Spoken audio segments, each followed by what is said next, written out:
മാനന്തവാടിയിൽ നിന്നുള്ള ദൃശ്യങ്ങളാണ് കാണുന്നത്. അവിടെ മുദ്രാവാക്യം വിളിച്ച് നാട്ടുകാരുടെ പ്രതിഷേധം തുടരുകയാണ്. കർണാടകയിൽ നിന്നെത്തിയ കാട്ടാന ഒരു യുവാവിനെ ആക്രമിച്ച് കൊലപ്പെടുത്തിയതിനെ തുടർന്നാണ് വലിയ ജനകീയ രോഷം മാനന്തവാടിയിൽ ഉയരുന്നത്. അജീഷ് എന്നയാളാണ് ആനയുടെ ആക്രമണത്തിൽ ജീവൻ നഷ്ടമായത്. ഇപ്പോൾ അജീഷിന്റെ മൃതദേഹം ഏന്തിക്കൊണ്ടുള്ള പ്രതിഷേധമാണ് കാണുന്നത്. സജോ ദേവസ്യയുണ്ട് മാനന്തവാടി ടൗണിൽ. സജോ, നാട്ടുകാരൊക്കെ വലിയ രോഷത്തിലാണോ?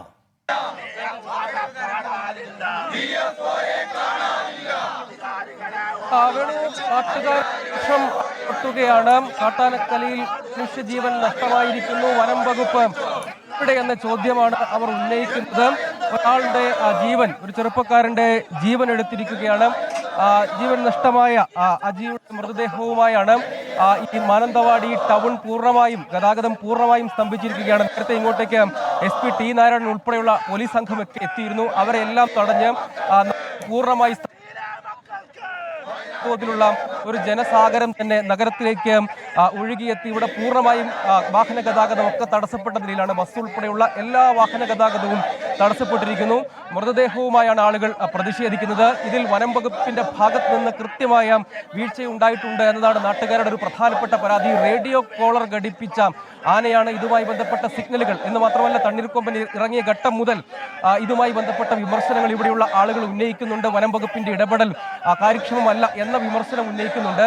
ഒടുവിൽ അതൊരു ജീവൻ എടുക്കുന്ന നിലയിലേക്ക് കാര്യങ്ങൾ പോയിരിക്കുന്നു. ആ ഘട്ടങ്ങളിലെല്ലാം ജനങ്ങൾ ഉന്നയിച്ച വിഷയങ്ങളെ കാര്യഗൗരവത്തോടെ സമീപിക്കാൻ വനം വകുപ്പിന് കഴിഞ്ഞിട്ടില്ല എന്ന വിമർശനമാണ് അവർ ഉന്നയിക്കുന്നത്.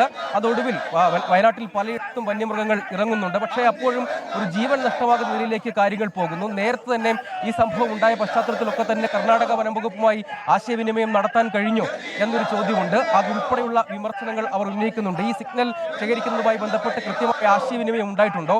ഒപ്പം ഇത്തരം സ്ഥലങ്ങളിൽ അതിനുള്ള സാധ്യതകൾ ഏതെല്ലാം സ്ഥലങ്ങളിലേക്ക് അവിടെ നിന്ന് തന്നെ കർണാടകയുമായി ഈ തണ്ണീർക്കൊമ്പൻ ഇറങ്ങിയ ഘട്ടത്തിൽ തന്നെ തണ്ണീർക്കൊമ്പന്റെ കാര്യത്തിൽ പോലും നേരത്തെ അതിർത്തി പങ്കിടുന്ന ബന്ദിപ്പൂർ കാടുകളിലേക്കാണ് കർണാടക റേഡിയോ ഘടിപ്പിച്ച് വിട്ടത്. ആ ഘട്ടത്തിലൊക്കെ തന്നെ ഒരു ഗൗരവത്തോടുകൂടി ഈ വിഷയത്തെ സമീപിക്കാൻ കഴിഞ്ഞിട്ടില്ല എന്ന വിമർശനമാണ് നാട്ടുകാർ ഉന്നയിക്കുന്നത്.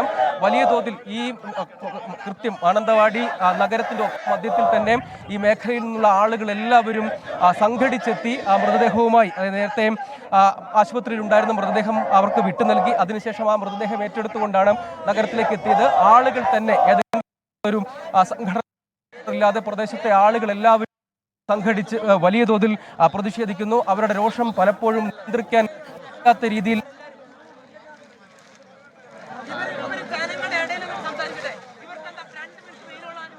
സജോ ദേവസ്യാണ് വിവരങ്ങൾ നൽകിക്കൊണ്ടിരിക്കുന്നത്. മാനന്തവാടി ടൗണിൽ വലിയ പ്രതിഷേധം നടക്കുകയാണ്. അജീഷിന്റെ മൃതദേഹവും ഏന്തിയാണ് നാട്ടുകാർ പ്രതിഷേധിക്കുന്നത്. വനം വകുപ്പിന്റെ ഉത്തരവാദപ്പെട്ട ആരെയും കാണാനില്ല, DFO അടക്കം ഓടിയൊളിച്ചു എന്ന ഇതടക്കമുള്ള മുദ്രാവാക്യങ്ങൾ മുഴക്കിയാണ് നാട്ടുകാരുടെ പ്രതിഷേധം. ഇന്ന് പുലർച്ചെയാണ് കാട്ടാന മാനന്തവാടിയിൽ ഒരു ജീവൻ ബലി കൊടുക്കുന്ന രൂപത്തിലുള്ള ആക്രമണത്തിലേക്ക് എത്തിയത്. ഗുരുതരമായ വീഴ്ചയാണ് വനംവകുപ്പിന്റെ ഭാഗത്ത് നിന്നുണ്ടായത്. കർണാടകയും കേരള വനംവകുപ്പും ഒരേപോലെ കൈമലർത്തുകയാണ് സംഭവത്തിൽ. പരസ്പരം പഴിചാരുകയാണ് ഇരു സംസ്ഥാനങ്ങളിലെയും വനം അധികൃതർ പുലർത്തുന്നത്. വനമന്ത്രി ഇക്കാര്യത്തിൽ സാങ്കേതികത്വമാണ് പറഞ്ഞുകൊണ്ടിരിക്കുന്നത്. നാട്ടുകാരുടെ ജനരോഷം ജനപ്രതിനിധിയുടെ അടക്കം നേർക്കുണ്ടായി. OR കേളു MLA-ക്കെതിരെ പ്രതിഷേധം ശക്തമായിരുന്നു. അദ്ദേഹം സഞ്ചരിച്ച വാഹനം ഉൾപ്പെടെ നാട്ടുകാർ തടഞ്ഞു. ചില പ്രതികരണങ്ങൾ. ജനങ്ങളെ വിഷയമാണ് ഈ ചർച്ച. പൊതുജനങ്ങൾ മുന്നിൽ നിന്ന് DFOയും അതേപോലെ ജില്ലാ കളക്ടറും വന്ന് ചർച്ച ചെയ്തതിന് ശേഷം മാത്രമേ നമ്മൾ ഇവിടുന്ന് പോകും. അതിന് മുന്നേ പോകുന്ന ഒരു വിഷയം നമ്മൾ പോകില്ല. കളക്ടർ നേരിട്ട് മാത്രമേ അവര് വന്ന് നേരിട്ട് സംസാരിച്ച് കുടുംബത്തിന് കിട്ടുന്ന ആനുകൂല്യങ്ങൾ വാങ്ങിക്കൊടുത്തതിന് ശേഷം മാത്രമേ നമ്മൾ പോകൂ. അല്ല, ഞാൻ പറയട്ടെ, ഇപ്പൊ ഏതെങ്കിലും ഒരു നേതാക്കളുണ്ടല്ലോ, ഞങ്ങൾ രാഷ്ട്രീയ മതം ഒന്നുമല്ല, ഞങ്ങളെ മാനന്തവാടി സംഘടനയാണ് ഈ പറയുന്നത്. ആരെങ്കിലും വന്നിട്ട് അവർക്ക് 2 മിനിറ്റ് വെയിൽ കൊള്ളാൻ പറ്റൂലേ? DFO കൊള്ളാൻ പറ്റൂലേ? കോടി വിളിച്ചു കാണാനില്ല. ആരുമാരൊന്നുമില്ല, ഭാര്യന്മാരില്ല, ഒരു മനുഷ്യന്മാര് എന്താ ചെയ്യേണ്ടി? അനാസയില് കളക്ടർ വന്നു കഴിഞ്ഞാലേ ഇതിന് തീരുമാനമാവുള്ളൂ. കാട്ടിൽ ജീവിക്കേണ്ട മൃഗങ്ങൾ നാട്ടിലിറങ്ങിയിട്ട് നാട്ടുകളിലെ ജനങ്ങളുടെ ഭീഷണി ഉണ്ടാക്കുന്ന എല്ലാ മൃഗങ്ങളെയും പരിധിക്ക് നിർത്താൻ ഫോറസ്റ്റ് ഡിപ്പാർട്ട്മെന്റും കളക്ടറും സർക്കാരും ഒത്തൊരുമയോടെ പ്രവർത്തിച്ച് വേണ്ട രീതിയിൽ പരിഹരിക്കപ്പെടാതെ ഇവിടുന്ന് തീരുമാനം ഉണ്ടാവില്ല. കളക്ടർ ഇവിടെ വന്നു കഴിഞ്ഞാലേ തീരുമാനം ഉണ്ടാവുള്ളൂ. അതായത് ഇവിടെ വരാന് ഇവിടെ എല്ലാവർക്കുള്ള പേടി എന്താണെന്ന് അവർ ആദ്യം പറയട്ടെ. ആ പേടി നമ്മൾ തീർത്തു കൊടുക്കാം. കളക്ടർക്കും ഫോറസ്റ്റ് ഉദ്യോഗസ്ഥർക്കും ഇവിടുത്തെ ജനപ്രതിനിധികൾക്കും ഇവിടെ വരാനുള്ള പേടി എന്താണെന്ന് അവർ പറയട്ടെ. കാരണം വയനാട് ജില്ലയിൽ കൽപ്പറ്റയിൽ നിന്ന് മാനന്തവാടിക്ക് എത്താൻ വേണ്ടിയിട്ട് 35 കിലോമീറ്റർ സഞ്ചരിക്കാൻ അവർക്ക് 3.5-4 മണിക്കൂർ പോരെങ്കിൽ ഇനി എന്താണ് അവരുടെ പ്രശ്നം? കാരണം ഇവർക്ക് പൂർവ്വ മാതൃകകളില്ലാത്തതുകൊണ്ടല്ല. ഇവിടെ 5 ദിവസം മുന്നേ ഇവിടെ ആന ഇറങ്ങി. അന്ന് കളക്ടർ താമസിച്ചാണ് വന്നത്. അന്ന് അവരോട് ഇടപെടേണ്ട രീതി ഇതല്ലാന്ന് ഇവിടുത്തെ ജനങ്ങൾ പറഞ്ഞു കൊടുത്താണ്.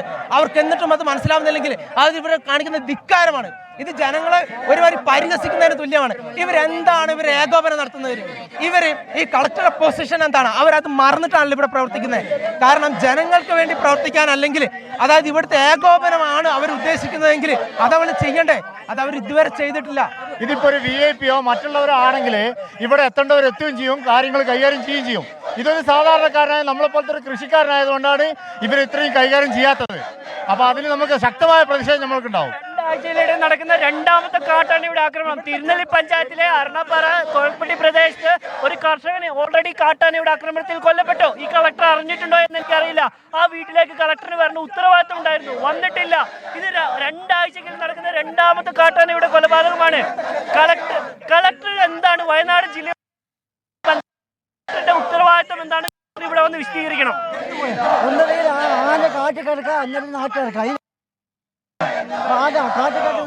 നാട്ടിലിറങ്ങിയ ആൾക്കാരെ കൊണ്ടിട്ട് കളക്ടർ തീരുമാനം കളക്ടർ രാജിവെക്കും.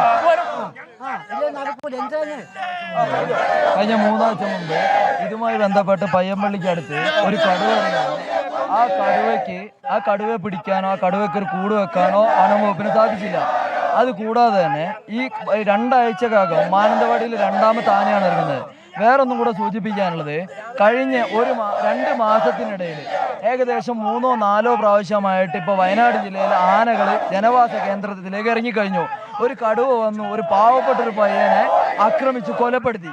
കരടി എറിഞ്ഞ് നാട്ടിലുള്ള നാട്ടുകാരുടെയും കടക്കാരുടെയും സാധനങ്ങൾ കംപ്ലീറ്റ്ലി എടുത്തു കൊണ്ടുപോയി നശിപ്പിച്ചു. ആന വന്ന് വയലും അതുപോലെ തന്നെ വീട് നശിപ്പിക്കുകയാണ്.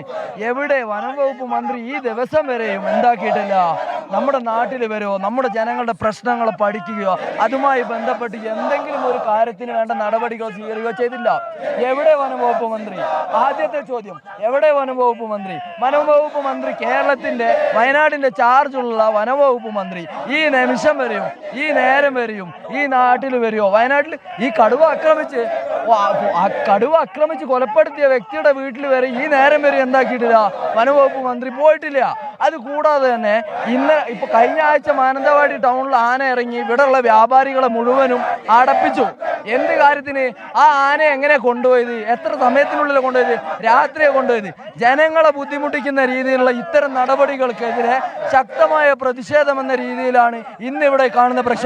കളക്ടർ ഉത്തരവാദിത്തപ്പെട്ട ഉദ്യോഗസ്ഥർ ഇല്ല, ഒരിക്കലും പിന്മാറില്ല. വേണ്ടത് കേരളത്തിന്റെ ഒട്ടുമിക്ക മക്കളുടെയും വ്യാപാരികളുടെയും അതുപോലെ തന്നെ ഞങ്ങൾ കർഷകരുടെയും ജനങ്ങളുടെയും സാധാരണക്കാരന്റെ മാനന്തവാടിയിൽ നാട്ടുകാരുടെ ശക്തമായ പ്രതികരണവും പ്രതിഷേധവുമാണ് കണ്ടുകൊണ്ടിരിക്കുന്നത്. വനം മന്ത്രി എവിടെ? കളക്ടർ എവിടെ? DFO എവിടെ? എന്നതടക്കമുള്ള ചോദ്യങ്ങളാണ് നാട്ടുകാർ ചോദിക്കുന്നത്.